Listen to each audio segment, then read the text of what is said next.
Hai teman-teman, kami mahasiswa Universitas Negeri Manado, Fakultas Ilmu Pendidikan, Prodi Bimbingan Konseling, mata kuliah Asesmen Psikologi Teknik Tes. Di sini kami akan membahas tentang tes minat. Namun sebelum masuk ke pembahasan, saya akan memperkenalkan anggota kelompok.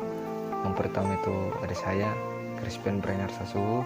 Yang kedua itu ada Anastasia Marampa.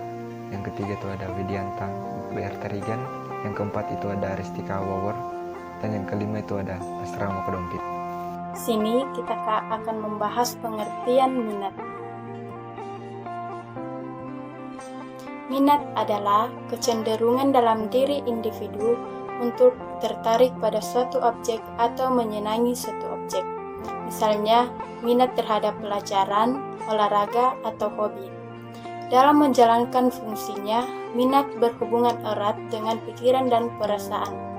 Manusia memberi corak dan menentukan sesudah memilih keputusan dan mengambil keputusan.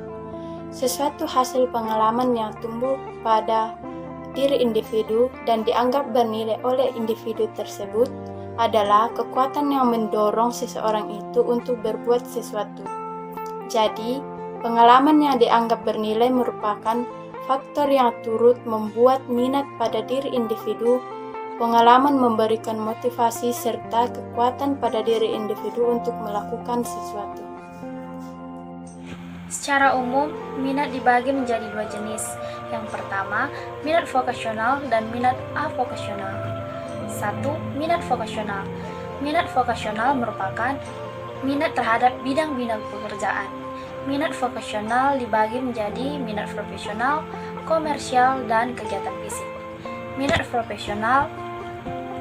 1. Minat profesional. Beberapa contoh minat profesional yaitu minat pada bidang keilmuan, seni, dan kesejahteraan sosial. 2. Minat komersial. Beberapa contoh minat komersial yaitu minat pada bagian pekerjaan, akuntansi, dunia kerja, periklanan, dan jual beli. 3. Minat kegiatan fisik. Contoh minat kegiatan fisik yaitu minat pada bagian mekanik dan 2. Minat avokasional.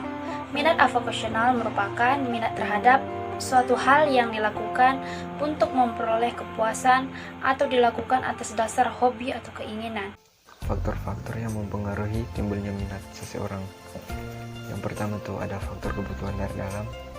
Kebutuhan ini dapat berupa kebutuhan yang berhubungan dengan jasmani dan kejiwaan. Yang kedua itu ada faktor motif sosial. Timbulnya minat dalam diri seseorang dapat didorong oleh motif sosial, yaitu kebutuhan untuk mendapatkan pengakuan, penghargaan dari lingkungan di mana ia berada. Yang ketiga itu faktor emosional. Faktor ini merupakan kurang intensitas seseorang dalam menaruh perhatian terhadap sesuatu kegiatan atau objek tertentu. D. Karakteristik minat. 1. Menimbulkan sikap positif terhadap suatu objek. 2. Adanya sesuatu yang menyenangkan yang timbul dari suatu objek itu. 3. Mengandung suatu pengharapan yang menimbulkan keinginan atau gairah. Selanjutnya, kita akan membahas 12 kategori minat beserta arti dan contoh profesinya. Yang pertama yaitu mekanikal. Merupakan minat terhadap aktivitas yang berhubungan dengan bidang mesin, alat-alat, perkakas, dan daya mekanik. Contoh profesinya yaitu menjadi insinyur sipil dan montir. Yang kedua yaitu outdoor, merupakan minat terhadap aktivitas yang dilakukan di luar atau lapangan atau pekerjaan yang berhubungan dengan hal-hal yang rutin dilakukan di luar. Contoh profesinya yaitu nelayan, petani, sopir, dan pesepak bola. Yang ketiga yaitu medical, merupakan minat terhadap aktivitas yang terkait dengan pengobatan.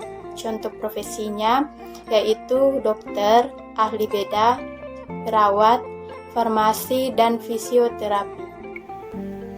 4. Praktikal.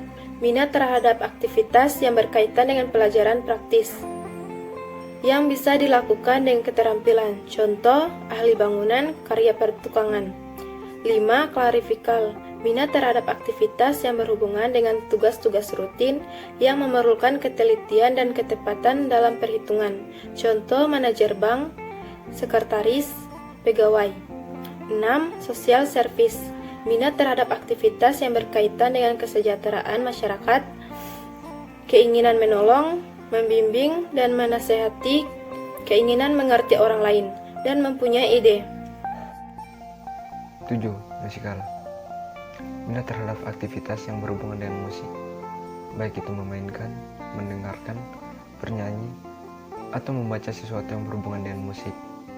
Penghargaan terhadap musik, contohnya itu pemain musik, komponis, guru musik, penikmat musik. Yang ke-8, literasi. Minat terhadap aktivitas yang berkaitan dengan buku-buku, seperti membaca dan mengarang. Contohnya itu wartawan, pengarang, penyair, penulis, skenario drama, film, atau sinetron. 9. Estetik. Minat terhadap aktivitas yang berhubungan dengan keindahan, bersifat seni dan bernilai seni. Contohnya itu seniman, arsitek, dan perancang. 10. Personal kontak. Minat yang berhubungan dengan manusia, diskusi, membujuk, bergaul dengan orang lain, atau sesuatu yang membutuhkan kontak dengan masyarakat. Contoh, sales, penyiar, konselor, motivator, dan broker. 11. Scientific. Minat yang berhubungan dengan kreativitas dan analisis, penyelidikan dan eksperimen, kimia maupun pengetahuan umum. Contoh, ilmuwan, insinyur, ahli biologi. 12. Komputasional. Minat yang berhubungan dengan angka-angka. Contoh, akuntansi, ahli statistik, auditor, kasir, dan guru matematika.